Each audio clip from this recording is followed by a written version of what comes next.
Good morning and welcome to the Knox County Board of Commissioners regular session for July 30th, 2026.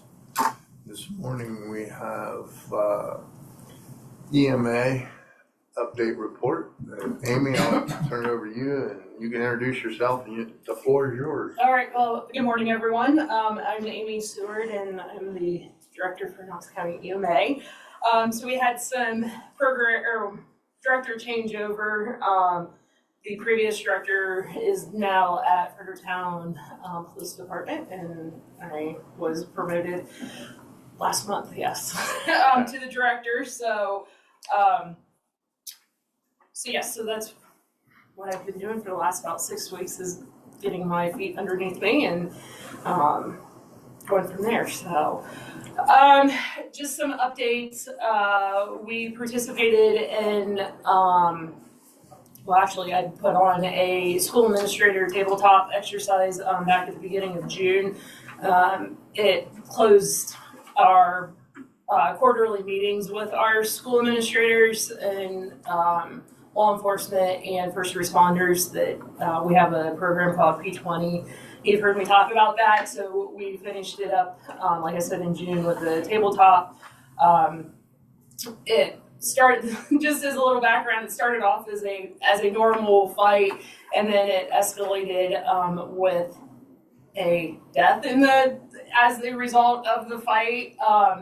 But what that taught the schools was how that progression works and how working with our first responders progresses, and so. It was a good tabletop exercise for them. It was great with working with our first responders on that as well. Who all was involved with that? So we had our local schools, and then we had the sheriff's office, Mount Vernon Police, Fredericktown Police Department was there, and then the fire departments as well. It was in the school district. So all but East Knox was there. That was also the same week as the Center of School Safety did their annual conference that week. And so they were at that school conference, but everyone else was able to send at least one representative. So. Question for you. I'm on your board. I said it in the meetings, but I've never, does the school resource work with you guys, the sheriff's school resource officer? Yes, so we have a partnership with them. They can't always make our meetings because typically they're at school, but when we do have our quarterly P20 meetings, at least one representative from a school comes, and we do have school safety topics for those quarterly meetings. So. And then the Career Center walked through school reunification at the end of the school year last year, so we were able to be a part of that as well. We've had several planning meetings in the last couple months. A couple big ones is that our LEPC, which is our local emergency planning committee, we have to do a exercise once a year for that, and so this year, for fiscal year 27, because they're on the state calendar. We're actually going to work with Fredericktown Local School District to do a functional exercise with them because all three of their first responding departments have new chiefs at that point, and so this will help work through an incident. And so the incident's going to happen to be a hazmat incident that's going to happen on 13, and then it's going to affect the schools. You got a new EMA fire chief and police chief. Well, and then EMA, and then also 911 is going to be involved in this too. So we're all new directors at this point. So it's going to be a good exercise for all of us, especially working with the schools. And ultimately, evacuation is going to happen, but that's also part of their state standards that they have to do in an evacuation drill at some point at the beginning of the school year. So it's a perfect partnership because that's going to be a meaningful evacuation versus, hey, we just need to evacuate. So we're excited about that. And then we're starting to plan for our school reunification exercise and training, which is going to be on September 23rd. And then we're starting to work on the county debris management plan. Ohio EMA is asking counties to have a little bit more of a robust debris management plan especially for what happened after the tornado over in Logan County. That was a huge learning experience for them, and they want other counties to be able to have a if they have a debris event, then they want to make sure that it's planned out and knowing what's going on. So Are they Where gonna, do they expect all that to get, like in a county? Not Well- every, well, most counties don't have landfill. exactly. So that's what this whole we're going to do a workshop, and then that's what we're going to discuss of where EPA approved sites can be. What the capability of our transfer stations are going to be. So that's the purpose of starting this up. well, it's one thing to say it, but who's gonna fund it? Well, that's also in the discussion. So, Okay. I mean, that would be partly county, partly township, city. And then this also talks about the different types of debris. So we just think of woody debris, but then, what happens if it is a tornado where a roof's going, where mobile homes, cars that may be blocked in people's yards. So it's just more than that woody debris. Is your So- new EMA mobile unit ready to go now? And it's No. not. And it started. We have it. We're still in the process of finding somebody who can. Switch it over. Yes. So we have the RV right now is actually up on Gov Deals. So that will end next week on that sale. So hopefully in the next 2 to 3 weeks Have we even had any bids? we have. Oh, good. So We can get rid of Can you Yes. say how many hundreds? it's $1,000 right now. So hopefully it might go a little bit more, but yes, so we do have a bite on it. All right, good. So we're just waiting for that to sell to roll over to? No, it's been a process of trying to find somebody that can modify that trailer. Hughes, I don't think, wanted to do it for us, so we're trying to find somebody to outfit it the way that the first responders want it set up and Amy wants it set up. So they're working to kind of decide what all we need inside and then who has the capacity. So I think Amy you were going to reach out to some like camper So places, right? that there's- modify it. somebody else too that we have talked with, and I'm waiting on them to get back with me to look at it to see. This if is we actually a trailer that you pull. Well, it's Frederick County. Yeah, which Yeah. is a little different. Yeah, so Fredericktown donated that to us. So yeah, we're trying to find the right vendor, and Amy and I talked. It may even be that it has to go to two different vendors. One vendor does certain things, and then kind of sets it up with what the first responders and law enforcement wants in it, and then we'll house it out at the sheriff's office. Yeah. Okay, thanks, Andy. So in the grants world, we have a couple grants going on. So we just put on a lithium-ion battery and EV emergency training on July 11th, and that was funded by the Hazardous Material Emergency Preparedness Grant, or HMEP grant.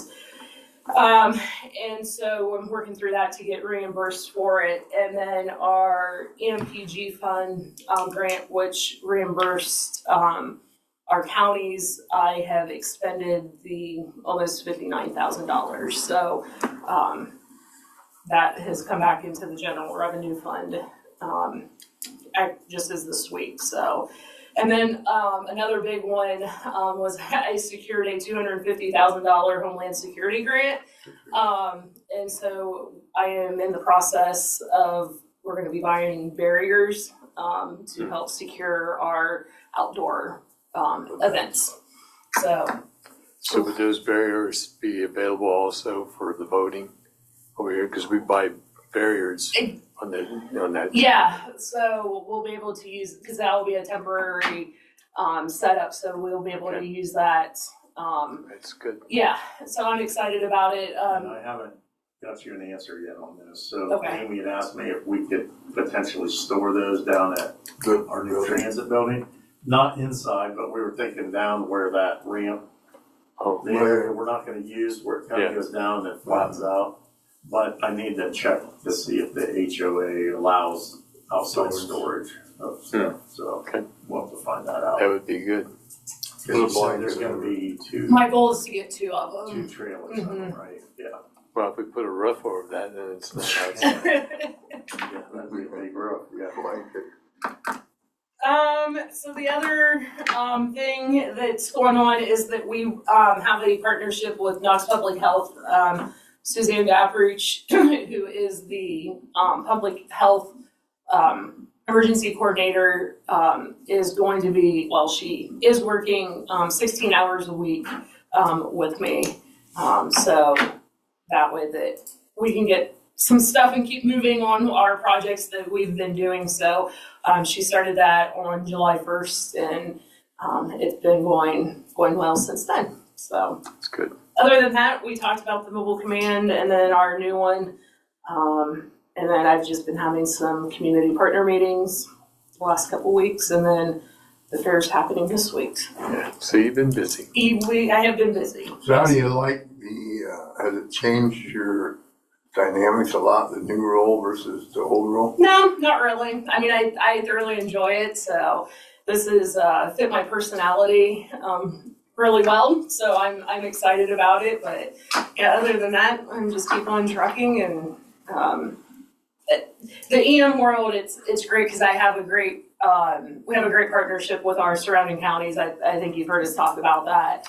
And then our association for EMA, that we're a pretty tight knit group. So Right. it's been a good transaction. So Right. transition, not Well, we're glad transaction. you're there. So Just so you know, JT had promised Bill and I a couple of those EMA hats that we never received. With our names on the well, back. within the, I can do that. If you're looking for that, we can make it happen. We appreciate what you're doing. Yes, thank you. Yes. All Amy. right. Thank you. Any other questions? We are full steam ahead moving you, so it'll All right. probably be November, Okay. most likely. All right. So, And that's a busy time because I don't know if I shared this with you guys or not. I had turned in a presentation at our International Emergency Management Association for their conference, and it was accepted. So it was about our reunification team and then the response that we had back in January at East Knox. So I will be presenting in Long Beach, California in Wow. November. So, Wow, good for you. Yeah. yep. And then also a poster presentation, because I didn't think that was going to get accepted. So I'm like, well, I might as well turn in a poster presentation on Ohio's Amish health and safety event. So I'm going to have Both of those? Yes. Oh, really? So my presentation's on a Monday, and then the poster's on a Tuesday. Well, So congratulations. yes, Yes. thank you. We're lucky So- to have you, Amy. You did put in there about getting royalties from anyone else that clicks on YouTube and watches it after that, right? So yes, November and December will be busy, but it's good. Okay. Good for you. So, Yes. Good for you. Thanks so all much. right, thank you. Amy. So I'm just a resident, and I don't know how this works. Do you handle the acquisition of the flock cameras? I do No, not. that would be the sheriff's department for the county. So you guys allocated the $160,000? 160, a grant, It was a a grant. grant. The sheriff applied for a Sheriff applied grant. for a grant. Okay. So what's the venue in which we give feedback on that? But later on, Thank to you. be.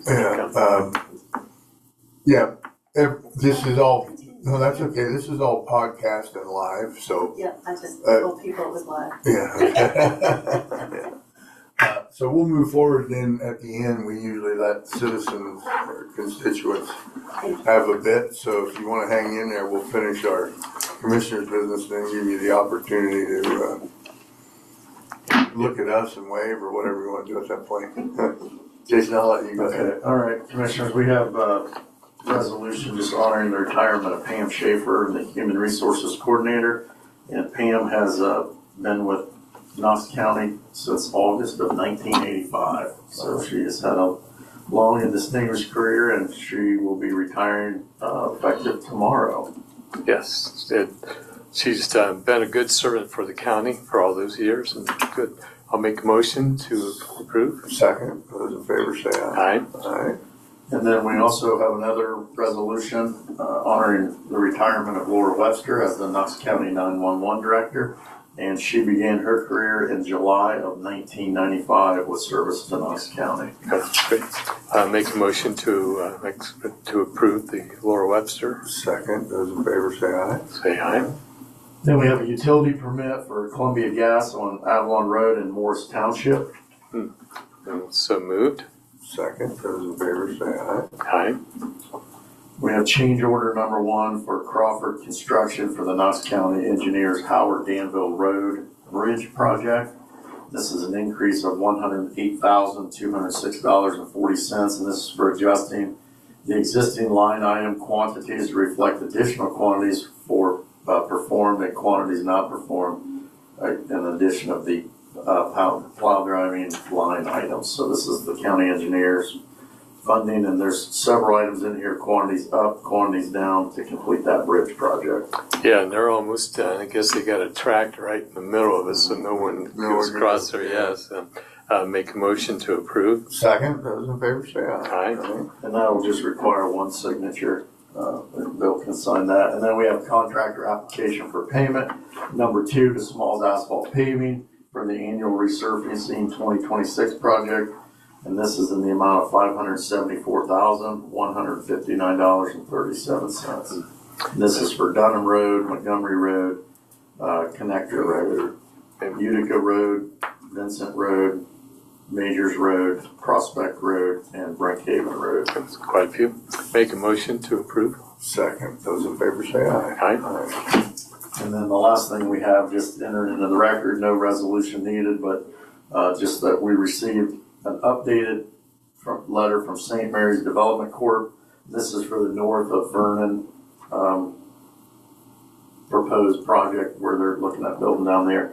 And this is just showing that they did apply or received Ohio Housing Development Loan and the Ohio Development Assistance Program to be utilized on this project. This is 13, is that what that is? This is the 134 unit high on State Route level in 13. Clinton Township. Yeah. Yeah. Just the old Snyder's. Snyder. So they're just notifying you of the funding that they're using through the state of Ohio. And other than that, we're just Saying we putting got that notice. as receipt. Yep. Yes, sir. Now we've got So were they approved or applied? it says they will utilize federal housing tax credits, the Ohio tax credits, the Ohio Development Loan, Ohio Development Assistance. It doesn't say, it just says that's how they plan to fund the project. They said this was going to be senior housing, if I remember correctly. Initially, yes. Yeah. So it just tells you that that's how they're planning to fund it. I don't think they've received it yet. Okay. Now we can do comments and questions, but we were asked if 3 minutes is what we allot for constituents. Introduce yourself. So my name is Pat Keene. I live in Mount Vernon. Okay. And I've been a resident for over 35 years here in Knox County. So the reason why I came today is I saw a posting next door about the slot cameras and when I came here and talked to you, you clarified that you had applied for this grant for them. You don't have them yet, but you're waiting to hear about that application. And I just think that with this kind of potential privacy invasion it should be open to public discussion before the county commissioners go ahead and approve something like this. I think it's very important. I don't know, you asked me what about finding somebody who's been abducted or something like that, or kidnapped, and, I understand that there are a lot of reasons why we might want this, but I think we need to see a full discussion of what the pros and cons are, and I don't think that's been out there in the public for us to digest, and I don't think it's something that should be decided just in executive session. I think it should be open for public discussion and public illumination about what are the benefits and what are the consequences or disadvantages of something as important as this. Well, just for clarity, we haven't had any executive sessions about flock cameras. Okay, whatever. Executive session is a behind closed door type thing. Good. I've seen the writings of our partners down the street, but we really haven't had any discussions at all about flock camera, whether it be So when you made the public decision, and or yeah, so executive. when you made the decision, it was just in an open meeting, so Yeah, it wasn't absolutely. executive session. There was no I don't think we've had an The executive sheriff session. applied for the grant on the, he's elected official, he applied for the grant, and So I think you should think about how you want to present this to the public. I think public input should be provided about this kind of thing. It's just too important a privacy issue to just, have it be decided within the council. I know that there is a lot of discussion going on about flock cameras right now. Like I say, the sheriff applied for the grant. There's some steps forward that need to be taken, but we won't do it in executive session. You'll keep your, You can tune in. So what you're saying is, it's going to be discussed in another meeting, it's going to be on the agenda for that meeting. Right. That is correct. Yeah. And it's the sheriff's decision on whether they do that, because we don't have control, total control over what grants he applies for and how he runs his office. yeah, that's what I was gonna say, has anybody contacted the sheriff either in writing or called out to their office to just? Have any of you to contact the sheriff, because it's his world. He's an elected official. He makes his decisions on what he feels is necessary for him to fulfill his job. Where the commissioners would weigh in as if it was a funding decision and they didn't want to fund it, but in this case, he's getting grant funding, it's not gonna be, the funding's not coming through the county. So you don't have. This is any not say over it all? this is not your taxpayer dollars. Sure, I If understand that's that. what you're at. Local tax. Local. You do have some decision making on this, no? Not if the sheriff wants it. Not if the sheriff wants it. So if the sheriff applies for the grant and gets the grant, you don't have any say over it at all?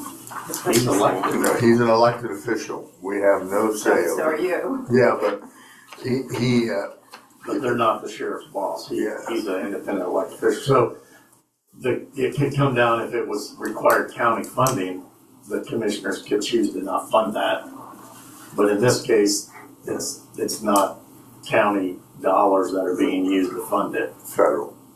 So I have a question then. Could you say your name? Sorry, before Michelle Moon. I live in Pleasant Township, and I just moved there to Asian Place with my adult disabled kids from Gambier, where I've lived for 35 years.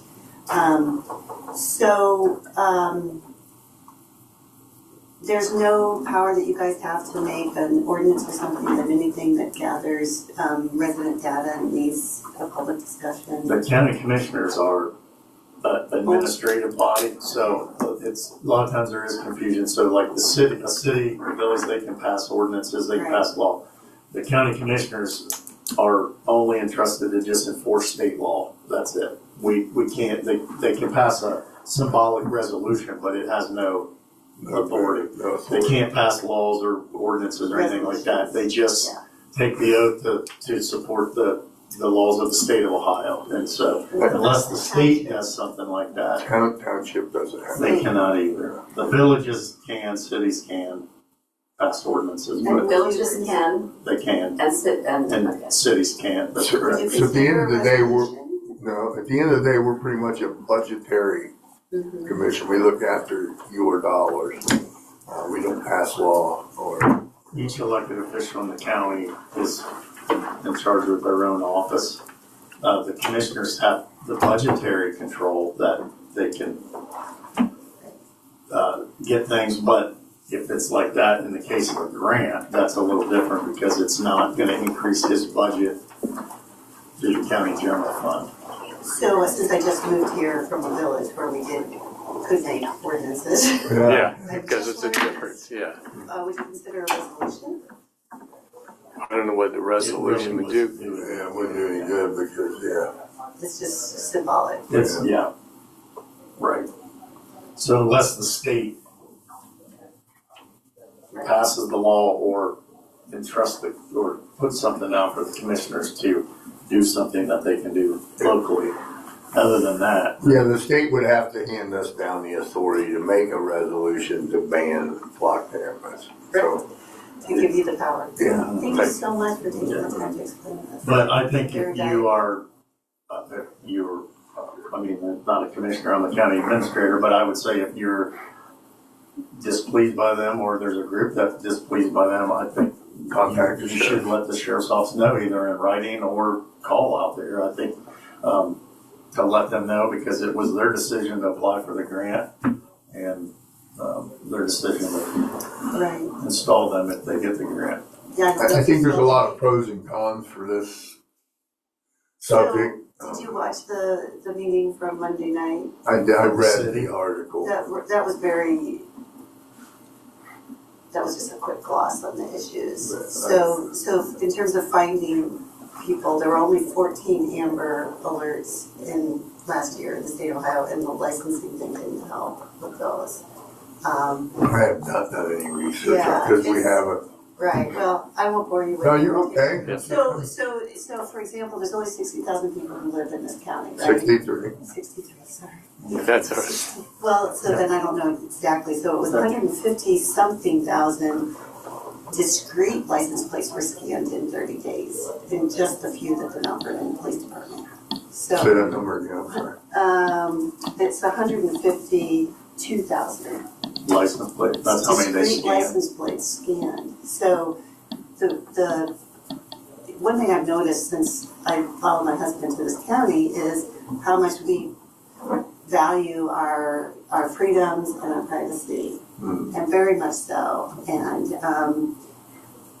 it just didn't feel right to me when I saw that. And I understand, it takes a lot of work to run a community and a lot of resources, a lot of time and heart and soul, a lot of different institutions. So when somebody comes and says, here's a tool that's easy, that's useful, it's very easy to take that opportunity. But since it hasn't been in place for a while, we've gotten the feedback. Like most violations are officers looking up their ex-wives, for example, following them. Yeah. Those were not ever caught by audits. They were only caught by the victims who complained. So I proposed on Monday night for Mount Vernon to put in guardrails. That's all, so that don't share it, because there's 200 agencies that can look at that data, the 150,000, and to publish the audit logs showing what searches have been done on our data by outside agencies. If you want to improve county, or in the case of Monday night, Mount Vernon crime, let's just keep it Mount Vernon. That was to put in these guardrails, pull us out of the statewide and national lookups, and have a public hearing and vote before it expands, so people get back. Did they say how long Mount Vernon has had those? The first speaker said that it has, they had a handout. It first started in 22, they started to look into it. So it's been coming. And, in private enterprises do this all the time, like Lowe's has it to secure their property. But I feel like if I go to Lowe's or if I go to Walmart, I know that. Or if I go to a county park that has a CCTV or whatever you guys have there, like I can choose it, but just go and to church or to take my kid to school or, it just didn't feel right. And I think 3 of the members were a little bit concerned about privacy. And You're talking city council on members. the city council members. Like I said, I understand why it looked like a good idea, but in practice it hasn't yet. And I asked for a public hearing. That's why, what they picked out for that article, but it is available. Anyway, thank you for listening to me. No, You're no, welcome. that's what Yep. we're- Thank you for we're- coming. And anytime we would put a grant or anything like that with sheriff, it's on the agenda. The sheriff comes in once a month, so he's on the agenda. Excellent. So I'm it's, retired now. yeah, and that agenda, Mallory typically will post that, 2, 3 o'clock the day before the meeting is when the agenda is posted to the website. Okay, thank you guys so much. Thank you. Thank you for coming. Oh, Yeah. Yeah, I'm done. thank you. Yeah. I'm done. Only thing I'd want to say is remind people that tomorrow at the fair, they have the various sales going on. Sale. Hope people will continue to support the fair, go out and spend money. Yeah. I have nothing, Commissioner. I'll look for a motion to adjourn. And I'll second and enjoy your weekend.